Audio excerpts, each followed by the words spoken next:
Boa noite, bem-vindos ao STP em linha. O Presidente da Assembleia Nacional, José Diogo, encontrou-se na manhã de terça-feira com a direção da empresa de telecomunicações Unitel, um encontro de pouco mais 10 minutos que serviu para felicitar José Diogo pelo novo cargo. Foi uma visita de cortesia para parabenizar o Sr. Presidente pelo cargo que ocupou. Ela aqui a perspectiva para novos investimentos? Há sempre perspectivas para novos investimentos e o futuro dirá. Assinala-se hoje o 11º aniversário da assinatura da Convenção Internacional contra a Corrupção. Saiba agora o que é corrupção e como ela pode contribuir para o fraco desenvolvimento de um país. A corrupção pode ser definida como utilização do poder ou autoridade para conseguir obter vantagens e fazer uso do dinheiro público para o seu próprio interesse e integrante da família ou amigo. Essa prática é um crime grave que prejudica o desenvolvimento econômico e social em todas as sociedades. Nenhum país, região ou comunidade se encontra imune aos seus efeitos. A corrupção afeta todos os países, prejudicando o progresso social e conduz à desigualdade e à injustiça. Quando os fundos que desesperadamente são necessários para o desenvolvimento são roubados por indivíduos e instituições corruptas, as pessoas pobres e vulneráveis são privadas da sua educação, cuidados de saúde e outros serviços essenciais.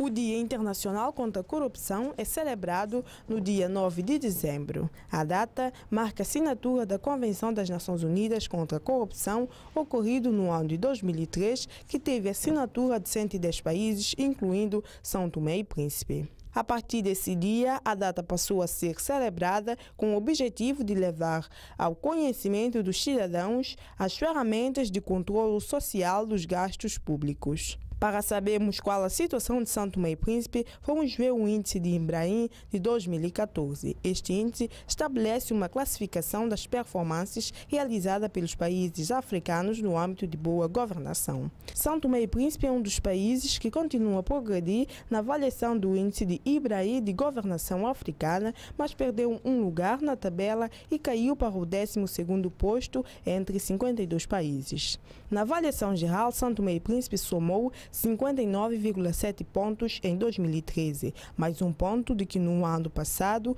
e mais 4,4 desde 2009, graças às boas notas em termos de segurança nacional e pessoal, participação cívica, igualdade entre sexos, acesso à saúde, educação e segurança social. As fragilidades em termos econômicos do país são as causas de avaliações menos positivas, nomeadamente as deficiências da administração pública, falta de infraestrutura e de condições para empresas privadas. Foi validado esta manhã, no Centro Profissional Brasil São Tomé e Príncipe, os estudos nacionais dos produtos florestais não linhosos. No quadro político, legal e institucional, o referido ateliê enquadra-se no projeto PFNL para a segurança alimentar na África Central. Como é de domínio público e vários estudos apontam, as florestas de São Tomé e Príncipe são ricas de produtos lenhosos e não lenhosos, que engloba cascas medicinais, verduras, folhas, flores, frutos e raízes que constituem a base de alimentação de várias pessoas. Portanto, de acordo com o coordenador dos citados estudos, o objetivo é de valorizar e regularizar o sector florestal em São Tomé e Príncipe. O setor dos produtos florestais não lenhosos é um setor que tem muitos constrangimentos. Estes constrangimentos vem a nível político, porque não existe uma política para a valorização desses produtos. O quadro legal dos respectivos países da Comifac não contemplam os PFNLs e no quadro institucional, portanto, há muitas instituições que estão à volta deste processo e que muitas vezes não facilita. Rui Seca, consultor e jurista dos estudos, especifica a fonte de orientação e fala dos pontos trabalhados. Que isto advém de uma orientação da sub-região, ou seja, advém de uma orientação de um estudo feito pela Comifac, que se convencionou chamar Diretivas da Comifac. Esta diretiva da Comifac tem um conjunto de princípios que devem ser plasmados em todos os países da sub-região sobre a defesa dos PFNL, ou seja, sobre o direito a uma alimentação adequada. Esse estudo, portanto, foi feito de uma forma geral, ou seja, abarcando do ponto de vista internacional o que é prática, e também do que é prática do ponto de vista regional, ou seja, a nível do nosso continente africano, e fomos um pouco mais longe, como a diretiva é da sub-região, também do ponto de vista sub-regional, para que finalmente se pudesse fazer um estudo do ponto de vista político, do ponto de vista institucional e legal, a nível nacional. Elaborado esse estudo com base em dados comparativos destas regiões todas, como eu referi anteriormente, se elaborou uma proposta para a alteração da nossa lei de base da floresta, que não fazia constar esses princípios sobre a defesa e a promoção dos PFNL. Adilson da Mata, em representação do Ministro da Agricultura e Desenvolvimento Rural, agradece as parcerias e expressa o seu desejo. Esperamos e fazemos votos, de modo que a apresentação deste valioso documento, que culmine hoje com a sua validação, seja de facto o resultado de um trabalho verdadeiramente participativo e com base alargada, por forma a que todos os autores, designadamente os produtores, os transformadores, as instituições governamentais, as ONGs, as cooperativas, o setor privado, membros da população local, tenham a possibilidade de dar o melhor de si mesmo para que saiamos todos a ganhar, com particular incidência na camada social mais vulnerável das nossas populações. Não nos podemos esquecer que este é mais um desafio que integra na visão de desenvolvimento que temos para o setor da agricultura e desenvolvimento rural e que já vem expresso em vários documentos oficiais de política agrícola, sendo o mais recente o Plano Nacional de Investimento Agrícola e Segurança Alimentar e Nutricional. É dentro deste quadro de referências que o Ministério de Agricultura e Desenvolvimento Rural se revê e apela aos presentes para que a validação do documento tenha em conta a especificidade e particularidade da nossa realidade. Depois dos estudos serem aprimorados e validados, serão entregues ao Ministro da Tutela e este encaminhará o documento jurídico para o Conselho de Ministros para aprovação e, caso assim entenderem, o Presidente da República promulgará.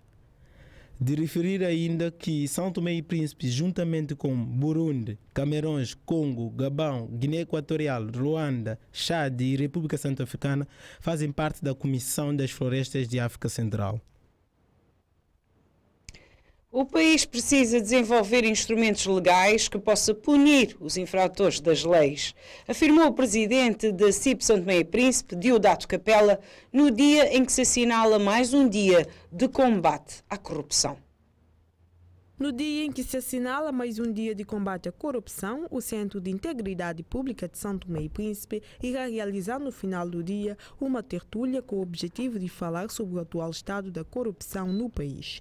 Por isso, a equipa da Andilive foi falar com o presidente deste centro, que existe há sensivelmente 2 anos e que tem como objetivo combater a corrupção. O nosso Código Penal tem uma lei que versa essencialmente sobre medidas para combater a corrupção, neste caso a penalização dos infratores, mas no quadro geral nós, se calhar por sermos um país pobre e essencialmente os políticos também, que são eles que fazem as leis, não têm demonstrado muito interesse para que essas medidas fossem levadas a cabo, portanto, muito concretamente, na aplicação dessas leis. As leis podem ser feitas, mas se não forem aplicadas, ou não houver instrumento para serem aplicadas, é como se fosse uma lei morta. Nesse sentido, a sociedade civil, como a nossa organização, temos o papel de escrutinar, se essas medidas estão a ser implementadas ou não, desses acordos que nós assinamos e ratificamos, se estão a ser assinados ou não, ou se estão a ser posto em prática para que o país saia da lista dos países mais corrupto para menos corrupto. A corrupção é um crime grave que prejudica o desenvolvimento econômico e social em todas as sociedades e que precisa ser denunciado e combatido. Para isso, o país tem que criar instrumentos legais que possam punir os infratores e faça a lei funcionar. A corrupção, inicialmente, os políticos, nesse caso, falando a palavra os políticos, são nomeados, são eleitos pelo povo, estão no poder, aproveitam do seu poder para benefício próprio, não é? Nesse sentido, a sociedade civil deve, na Assembleia, por exemplo, os deputados da oposição podem escrutinar no local próprio a corrupção. Os tribunais podem condenar os corruptos. Mas se as medidas, as leis foram feitas, se não há condições de serem aplicadas, dou exemplo. Se cria uma lei, se cria um código penal, e se não vão dar instrumentos, inicialmente aos polícias, meios para investigarem o crime, a lei pode existir, mas ninguém é condenado porque não há instrumentos para que leve os infratores à barra de tribunais com provas suficientes. Nesse caso, é prioritário que as entidades competentes, nesse caso o governo, os tribunais, portanto, com o orçamento que nós temos, não é, criem medidas para que as investigações, nesse caso o Ministério Público, tenha capacidade para levar os criminosos ou aqueles que aproveitam do erário público para benefício próprio. No período em que o país acolheu as eleições legislativas, autárquicas e regional de 12 de outubro, o CIP-STP desenvolveu a campanha de sensibilização anti-banho como forma de combate à corrupção. Durante a tertúlia desta associação, que irá acontecer na tarde de hoje no Espaço Cacau, serão debatidas questões ligadas à corrupção a nível nacional.